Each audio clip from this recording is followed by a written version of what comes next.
Okay, welcome back to Continue Freedom, another live stream. Here we go. It's Wednesday. That means it's the first live stream of the week.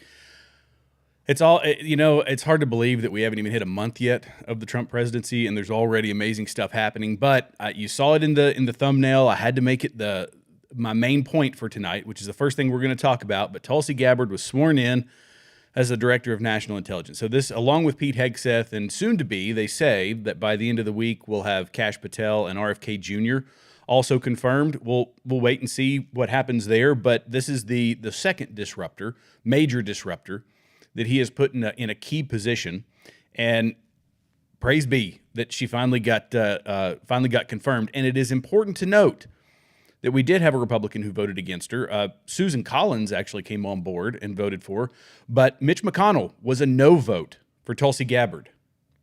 You know what? It doesn't matter. In my opinion, Mitch McConnell, fine. You want to toe the line with the uniparty? I don't think too many people were expecting otherwise, but this is how we respond. This was done by, I don't even know this account, but they had a fantastic video. Let's check it out. This is the...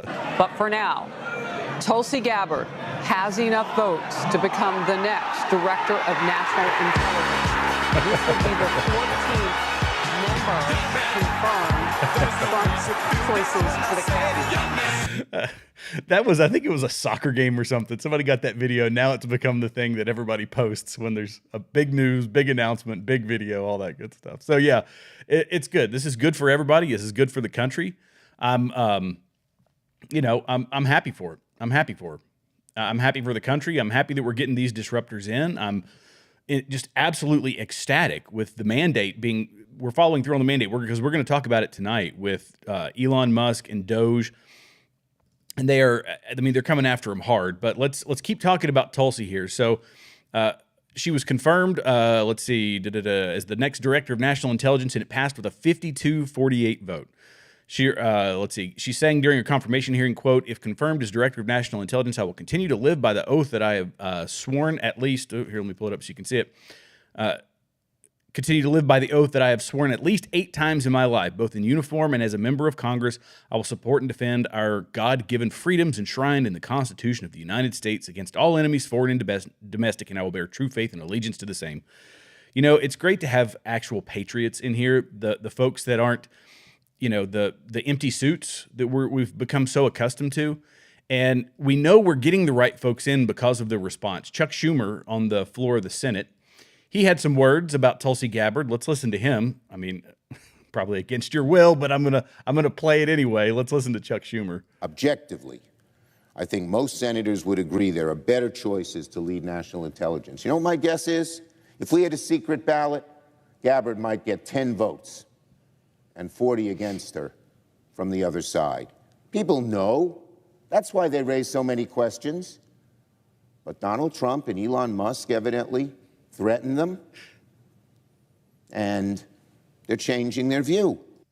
Okay, Elon Musk isn't threatening senators to vote for Tulsi Gabbard. It's an asinine statement. It's a ridiculous statement, but it's hyperbole. This is him bloviating on the floor of the Senate, as senators tend to do.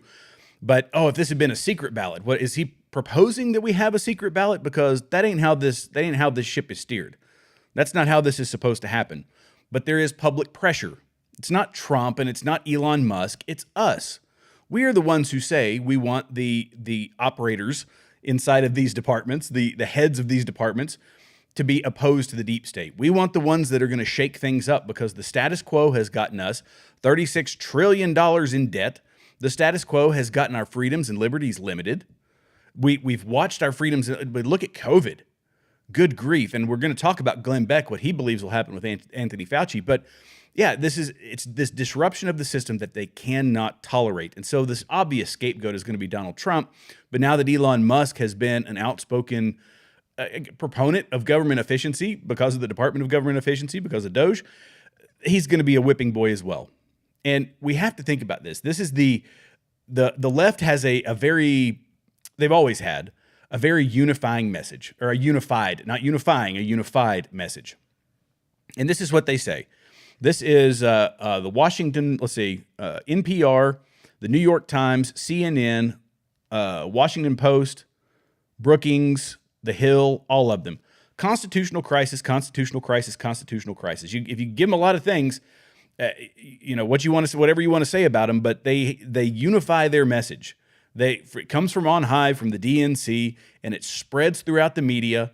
A lot of whom I guess now we're finding has been paid for by USAID, so maybe that won't be happening in the future with budget cuts. But nonetheless, this constitutional crisis, and we have to realize what they're fighting against. I know you guys realize this, but when we're out here talking with folks, it's if you're in opposition to DOGE, if you were in opposition to the revealing of all this fraud, waste, and abuse, you are saying that you are on board and willing to put your neck out there for the status quo, and you are willing to put your neck out there for corruption, because that's the only other argument you've got.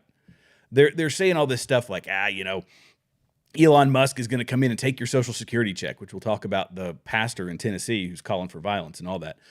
But look, these disruptors, they're going to keep going. Kash Patel, RFK Jr., DOGE is going to keep rolling along. One judge said that they couldn't do it. Then another judge came back and said, no, yeah, actually the president can do this. They say that, USAID and essentially shuttering the organization, USAID in 1961 was started by an executive order. And it has existed forever as, I think was it Milton Friedman that said it, or was it Reagan that said it? But there's nothing so permanent as a temporary government organization. That's one that has stood the test of time, and it wound up being a front for the CIA and a way for them to launder money into media across the globe and pay terrorist organizations and topple governments and do all kinds of nefarious things with it. And now it's shut down, and the left is freaking out about it. All right, fine. You want to freak out about it? Go ahead. Freak out about it. You're not, we're not complaining, right? Give me a hallelujah down in the comments if that's the case. Now, while we're as more people are coming on, I want to remind everybody. First, let me thank everybody from Rumble. We've had a lot of additional Rumble subscribers. We've had some new YouTube subscribers in the past week, a lot of them. So I want to welcome all you guys if you come on board this live stream. But don't forget to hit that subscribe button, hit the like button, hit the notification bell, and that way you're notified every time a new video is released. I truly, truly appreciate it, and you all are the ones that are helping this channel turn into something fantastic. And I love doing this, by the way. I absolutely love doing this. And I've talked to a lot of you all through the comments and other things. I've got some very loyal followers and listeners that come out and listen to me every single week. I try to do Wednesday, Thursday, Friday. Occasionally I'll do Saturdays, but really Wednesday, Thursday, Friday, 5:15. That's my time. So come on back and enjoy it with the rest of us. But it's important that you all hit me up in the comments. Can't wait to hear from you. So let's talk about some other wins that we've had. Donald Trump. Okay. Keep in mind, we got to remember, it hasn't even been a month, but President Trump is already in talks with Ukraine, with Russia about a ceasefire. Not even a month in. And we're already talking about a ceasefire. We're already talking about peace negotiations in the war in Ukraine. He negotiated the release of a hostage who, through the entire Joe Biden presidency, was trapped in a Russian prison. Donald Trump gets him out within a few weeks. Coincidence? No. The art of the deal? Yep. An actual leader? Yep. And, this is the thing they're saying about Elon Musk, that he's the co-president, which is a ridiculous statement to make. But what Joe Biden, who was running the presidency, we talked about it before, the Lindy Lee, who came out and said, no, Joe Biden was not running the White House. It was Joe Biden, and it was Hunter Biden controlling access to Joe Biden in the White House. That it was his staffers and these entrenched politicians who have hitched their wagon to Joe Biden. They were the ones making all the decisions. So for 3.5 years, this guy's rotting in a prison. You get an actual leader into the White House, and a guy comes home. We're going to listen to this because it's a beautiful message. It's wonderful. The luckiest man on earth right now. And I want you to know that I am not a hero in this at all. And President Trump is a hero. These men that came from the diplomatic service are heroes. The senators and representatives that passed legislation in my honor to get me home are the heroes. I am in awe of what they all did. My family has been a force. I think my 95-year-old mother is probably the most dynamic 95-year-old on earth right now. And I am so indebted to so many people. I think I remember a Churchill quote that he said when the RAF was fighting the Luftwaffe, and he said that never have so many owed so much to so few. And I put myself, fortunately and unfortunately, into that category. And I said, never has one owed so much to so many, that this superorganism of people that came to my support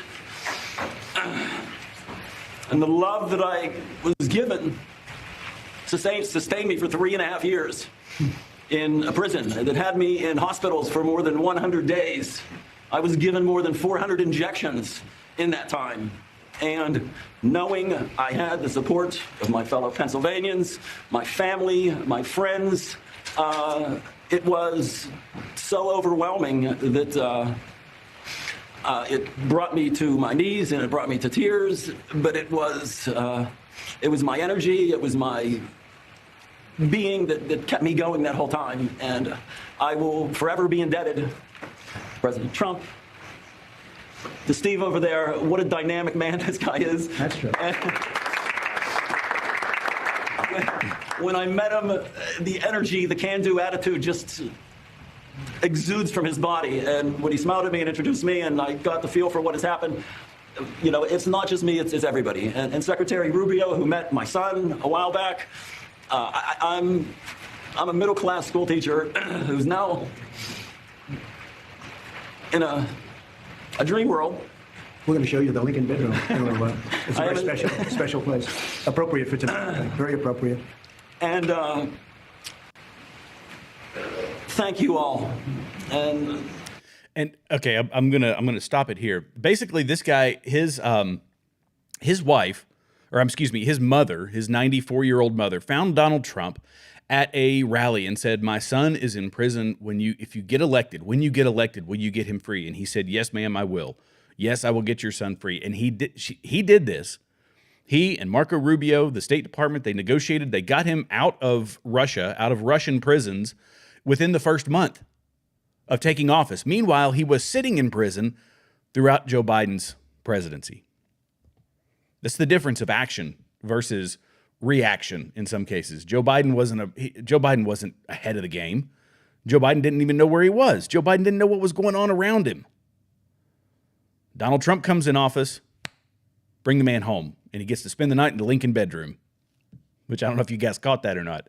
It's unbelievable, but just the speed with which we're moving, I'm in awe of it. In awe of it. Now, we're going to talk about Doge because this is something that you guys know this. If you've been following my channel for any length of time, I pay a lot of attention. I've been railing against our government spending for a very, very, very long time. And this is why I'm so passionate about it. And so, oops, I brought up the wrong one here. So the debt clock, still $36 trillion in debt, but Doge, just since I did my last live stream, which was last Friday, I think it was the last time I pulled it up, the Doge clock is already at 87 billion, 87.6 billion. 87.6 billion we've already saved. Again, it's a drop in the bucket when we talk about 36 trillion. And today we were listening to Elon Musk in the White House, and he was, I think it was today, they had a press conference because Donald Trump expanded Doge. So Doge is going to have even more authority. He's going to delve them into other parts of the bureaucracy to try to find the fraud, waste, and abuse. And their goal, and they believe that they can shave down $1 trillion. And so if $1 trillion is the way Elon Musk phrased it, and I might have the video. Let me see if I've got it. But and I'm jumping ahead of myself because I was going to talk about Anna Paulina and JFK as I'm looking through my notes here. But it's okay. We'll go ahead and get into Doge. That they can shave off $1 trillion. And then with that, no inflation. Essentially what they're trying to do is get the $1 trillion worth of growth. And if they can get the, or 5% worth of growth, they can get the deficit shaved down $1 trillion, you essentially start halting inflation, which is also a tax on us. By the way, when the people want to say, oh, no, stop this deep dive into government spending, stop taking the government spending, stop messing with USAID and all the money that they're wasting, this is all taxation. 100% of this is taxation. It's our tax dollars, our hard-earned money, which equates to our time. I tweeted this out last week. Is that this fraud, waste, and abuse is equivalent to our time. How much do you make per hour? And how much of that money, how many American citizens, if you take all the tax dollars and all the time that the government steals from them in the form of taxation, and then it gets wasted, it's an abusive system. But inflation is a tax as well. We have to remember that. Inflation is a tax as well. Yes, B. Davis, 100%. It is so great to see that promises made are being kept. I could not agree with you more. Could not agree with you more. And so, yeah, this is the deep dive into, let me see, where was I? Okay, let's go ahead and I'm going to pull this up. Let's go to the right one here. So he assigns an expansive DOGE executive order with Elon Musk in the Oval Office. And the commentary was great. People were saying that, oh, Donald Trump wasn't talking enough, but this is Elon Musk's wheelhouse. This is what he is spending an inordinate amount of his time doing, which is saving you and me, the taxpayers, our money. With Elon Musk standing beside him on Tuesday, President Donald Trump signed a new executive order implementing the Department of Government Efficiency Workforce Initiative. This marks an expansion of the original order establishing DOGE. So the order directs the director of the Office of Management and Budget to submit a plan to reduce the size of the federal government workforce, under which agencies will be required to hire no more than 1 employee for every 4 employees that leave. So with this buyout, we're going to get rid of the folks that just don't want to work anymore, and you can't hire anymore. For every 4 that you lose, you can only hire 1 back. And I'm going to assume, again, we're still in the first month. Over the next year, this is going to, other incentives like this are going to continue. And then there's just going to be cuts. Like you had a chance to get bought out, to go on your 8-month vacation with all your benefits and pay. And I don't know, go play shuffleboard or whatever you want to do. I don't go play pickleball. But now it's just going to get to the cuts. And we're going to get to a Politico article here in a minute where they talk about these government employees absolutely losing their minds because it's so stressful that DOGE is interviewing them. And essentially it's like in Office Space. Did you guys see the movie Office Space? Where, what exactly do you do here? And you're going through your interview to justify your job, and people were freaking out about it. If you serve a purpose, you're doing what you're supposed to be doing. You shouldn't worry about it. But anyway, agency heads should, quote, promptly prepare for large-scale reductions in force and, quote, to separate from federal service temporary employees and reemployed,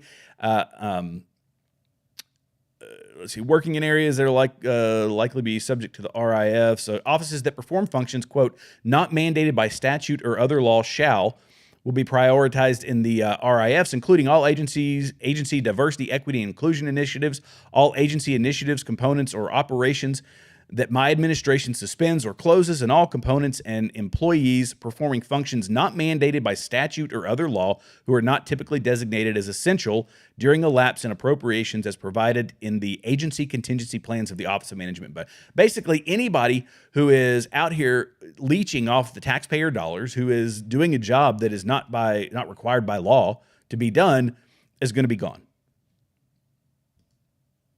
If you disagree with that, I would love to hear your thoughts. I would love to hear your thoughts. Hey, Tristan. Comment from Tristan over on Rumble. Yep. Shared on Facebook, X, and Truth Social. There you go. Rock'em Sock'em Robots. Get the word out. Let everybody come and join us on these live streams. So, okay.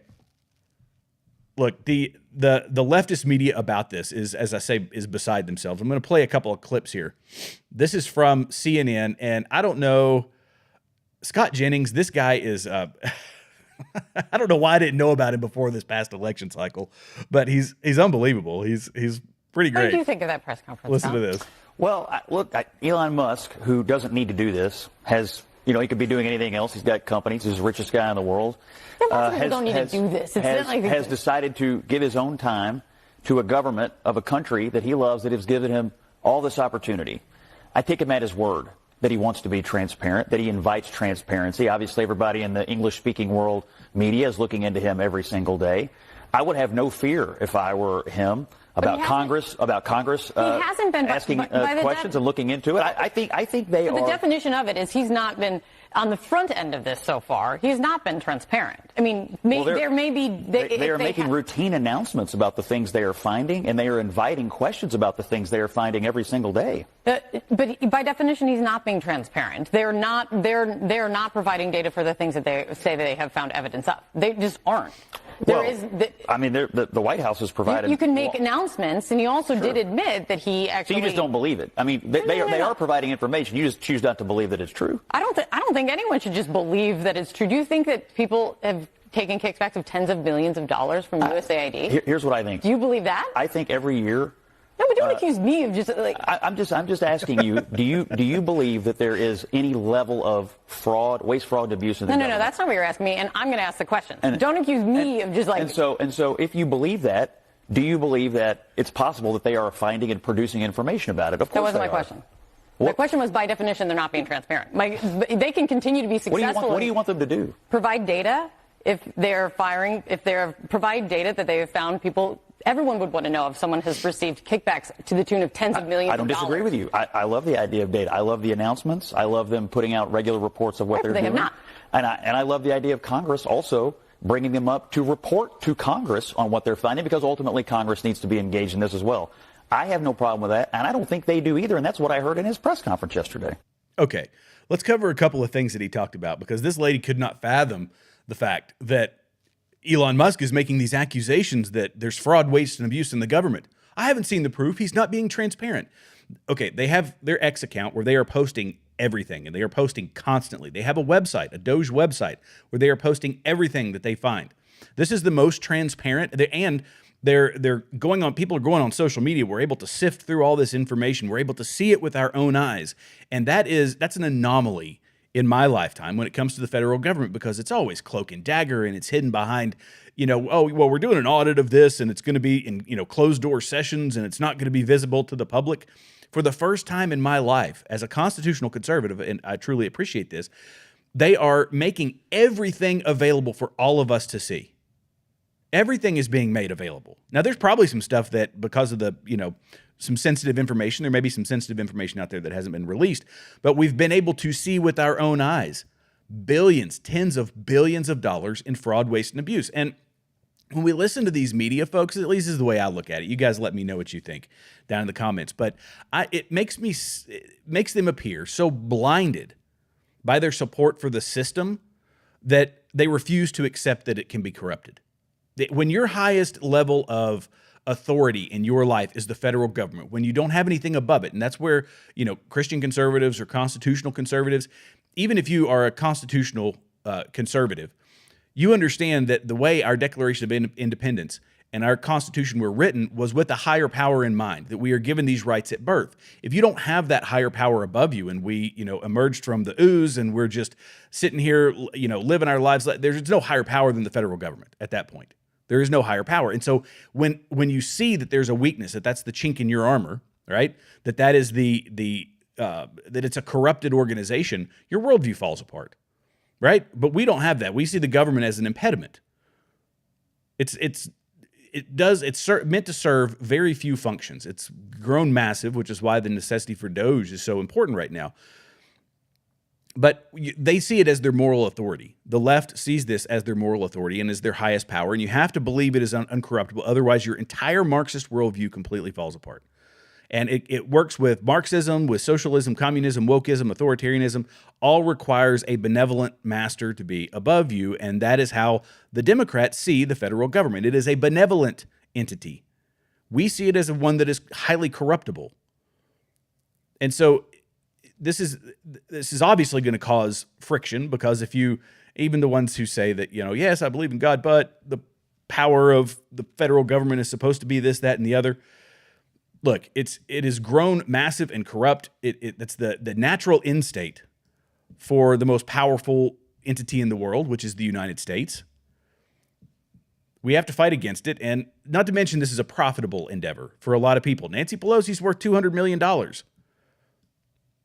A lot of these politicians are worth millions and millions and millions of dollars, and the U.S. and USAID and other government entities are presumably part of their gravy train.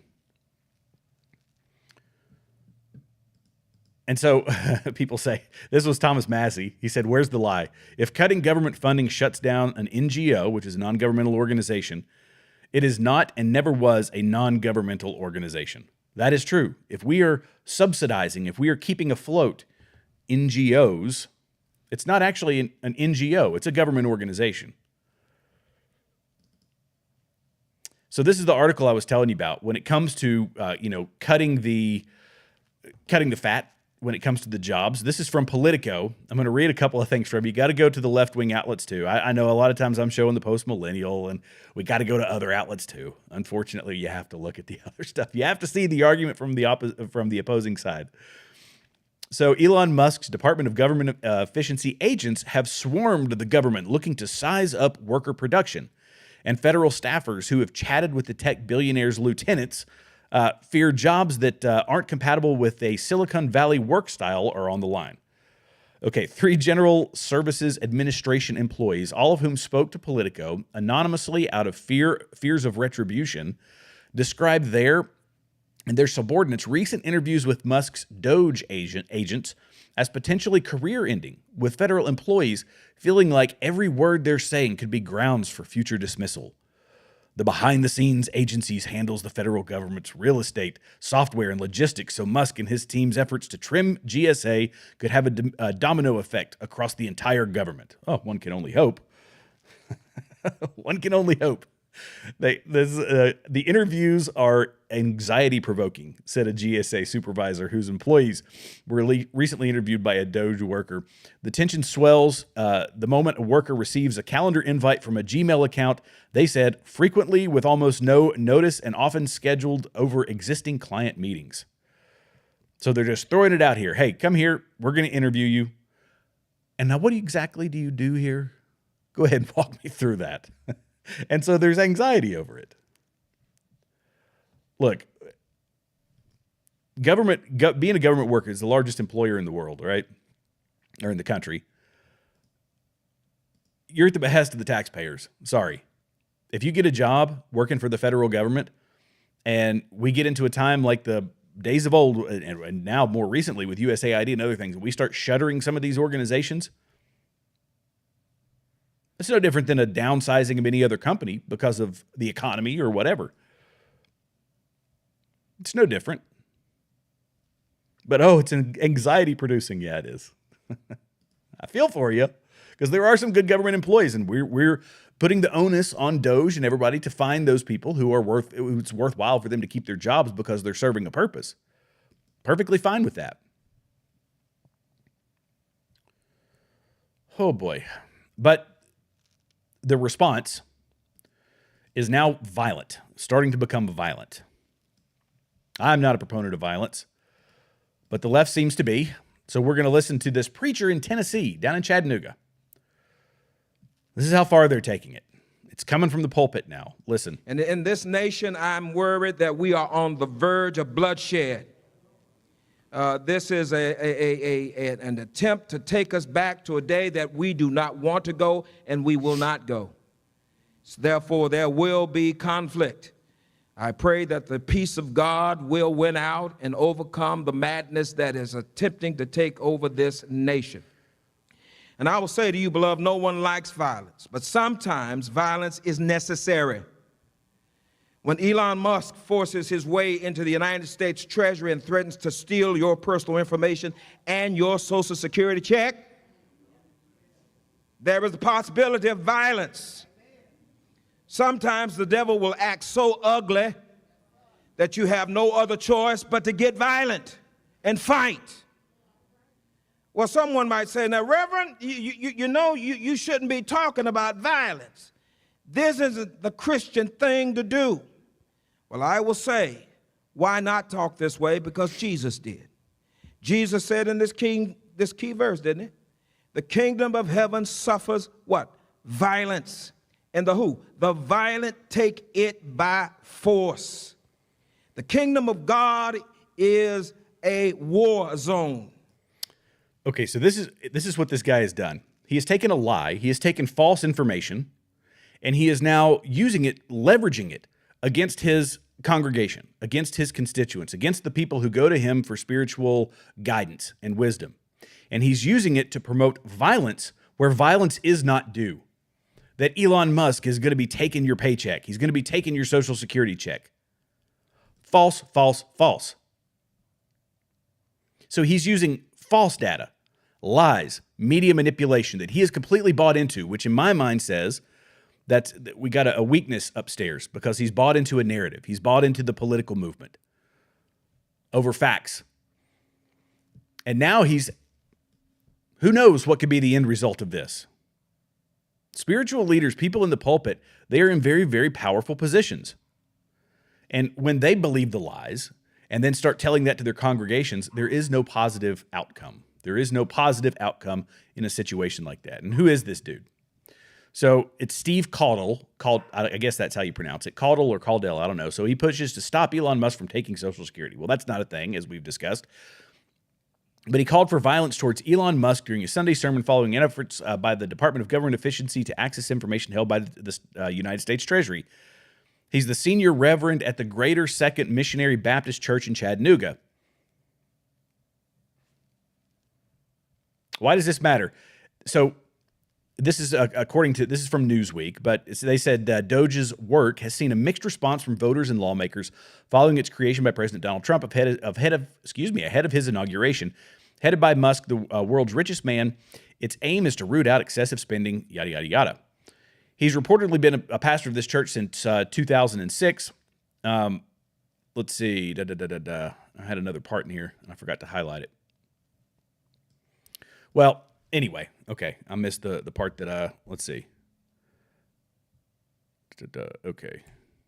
Oh, sorry, bear with me here. Okay.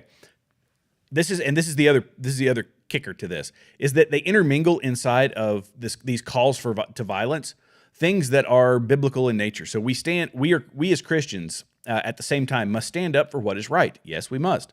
We must speak out. We are to stand up for righteousness. Yes, we are. So that's this word salad of violence is necessary because Elon Musk is going to take your Social Security check, because Elon Musk is going to have access to the guy's worth $400 billion. I think he'll be just fine without your Social Security number. He's not going to, I mean, they're pitching this as if he's going to be in the corner, writing down Social Security numbers and going to get, Amazon cards or going down to the, applying for credit cards online with your Social Security number. It's not a thing. But then they intermingle all the positive messaging of God to make it more palatable. That is dangerous. That is dishonest. And that's shameful. It's horribly shameful. Okay, it's not just him. We knew that the screeching heads were going to come out and start, again, calling for violence in the streets. Ayanna Pressley's not a whole lot different. Look, let me tell you something. I'll take a bit of umbrage here. I'll speak on behalf of my colleagues. I think I can say we are all willing to work with anyone who's serious about doing the work of censoring the American people and advancing progress. Oh, not just violence, but censorship. Let's censor people. Let's get violent in the streets.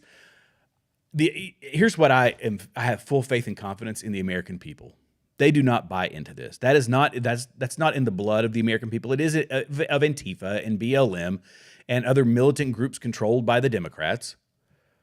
But the average American doesn't want any of those things. And I believe the average American is looking at what's happening, and then they listen to the Democrats online, and they listen to the talking heads on the mainstream media, and they say, I don't buy into that.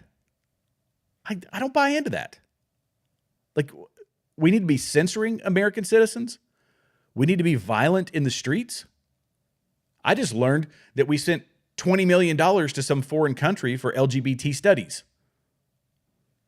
They said they want to get rid of that. I'm okay with that. Those are my taxpayer dollars. But I part of me, and I think I said this in a previous live stream, was go for it. Go for it. If that's the message you want to carry forward, it's the same message that lost them the last election. It'll be the same message that loses them the midterms, and it'll be the same message that loses them in 2028. I think it was Mike Johnson who said that the Democrat Party right now is a rudderless ship, which I agree. It is a rudderless ship. They let the folks that got elected on the wild rhetoric that's no longer popular with the American people, they just kind of let them run free. And occasionally you'll get the consistent messaging like I showed you earlier. It's a constitutional crisis. So the talking points are still going out, but it's madness inside of the Democrat Party. And the American people are rejecting that. They rejected that with Donald Trump. They rejected that at the ballot box. So I have faith and confidence in the American people. I truly do. Now, let's talk about Anna Paula Luna. I think I spelled it wrong in my description. She believes that there are two shooters in the JFK assassination. What? All right, so we talked, somebody asked this in one of the last podcasts that I did. It was a couple of weeks ago, or one of the last live streams, and they said, do we know when the files are going to be released? Well, they're supposed to be released last Friday, based on the timeline Donald Trump had given, because they had 2 weeks. We're in the third week, I think. Is that right? But yeah, it was last Friday is when they were supposed to be released. They haven't been released openly to the public, but they're in the process, my understanding, of making their way into the National Archives where they can be digitized and accessible to the American people, is my understanding.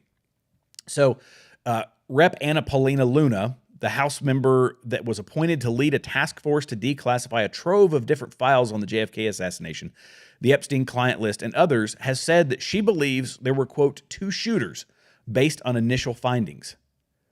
We knew it was going to be nuts, right? Luna told the press on Tuesday, based on what I've been seeing so far, the initial hearing that was held in Congress was actually faulty. I believe there were two shooters.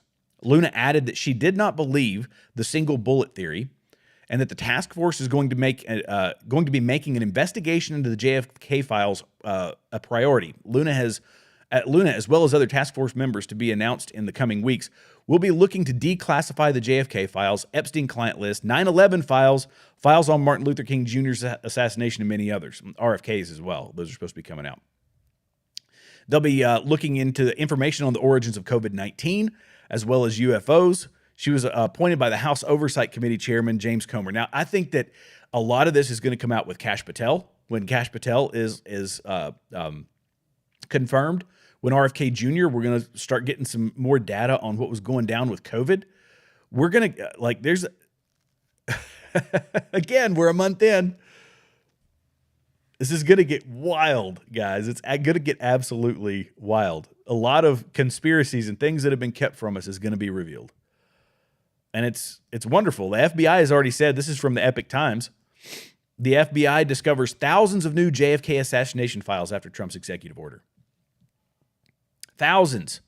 2,400 new records related to the assassination of President John F. Kennedy, pursuant to a recent file search following President Trump's recent executive order. I mean, people are clamoring online, myself included, to release the Epstein client list. Ghislaine Maxwell went to prison for, 20 years for trafficking minors to no one 4 years ago, or however long it's been now. That's the common meme, right?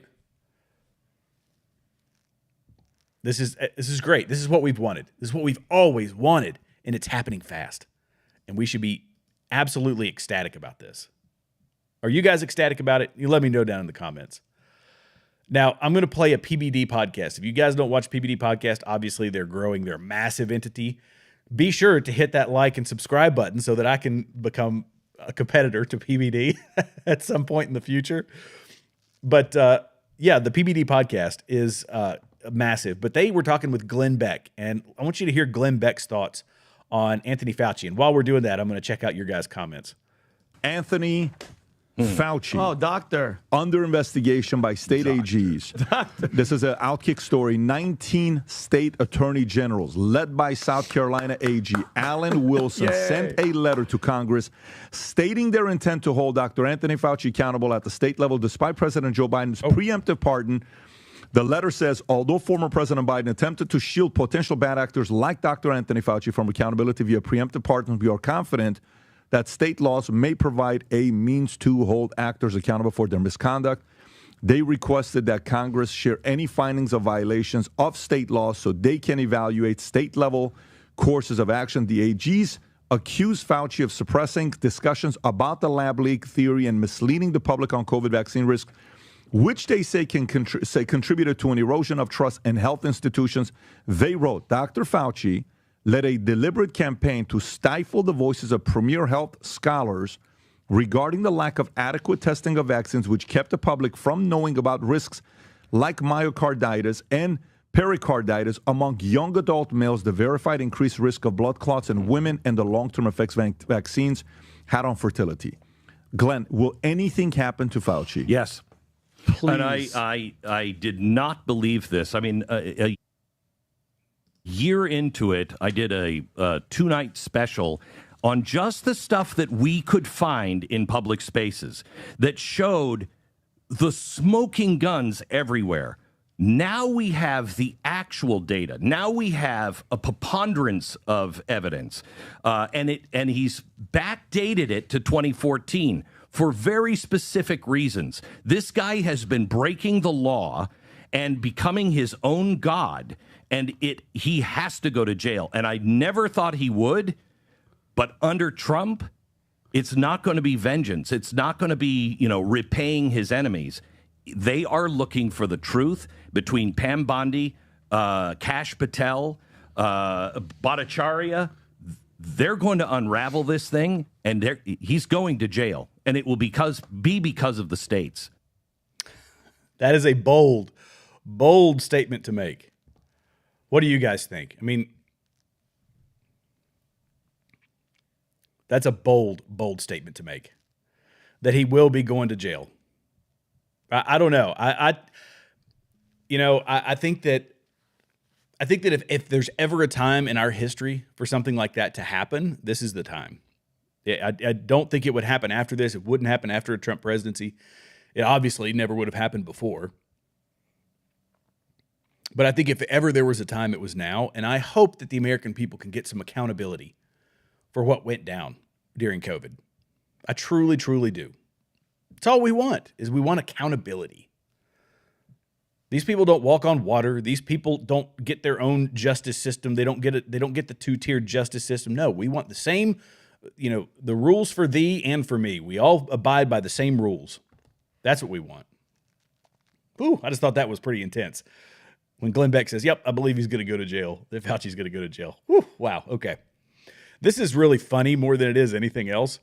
And this is the Danes. So they're absolutely ticked off about this whole Greenland talk. And so in a humorous response to President Trump's past interest in acquiring Greenland, over 200,000 Danes have signed a satirical petition proposing to buy California and transform it into a new Danish territory called New Denmark. The petition, which features the slogan, "Make California Great Again," envisions bringing elements of Danish culture, including I don't know what that is, and universal healthcare to the Golden State. Organizers humorously suggest renaming iconic locations such as Disneyland to Hans Christian Andersen Land. I like California's sunny climate as appealing compared to Denmark's limited sunlight in winter. Oh, it's funny. Although, what's really funny is that people are taking it seriously. They're saying, "Oh, there's a petition out there for the Danish folks to buy California." And I tweeted out, I said, "Look, the 37th largest economy in the world is not going to be able to rummage up the money to buy the 5th largest economy in the world." Let's be perfectly honest. But it is funny. It really is funny.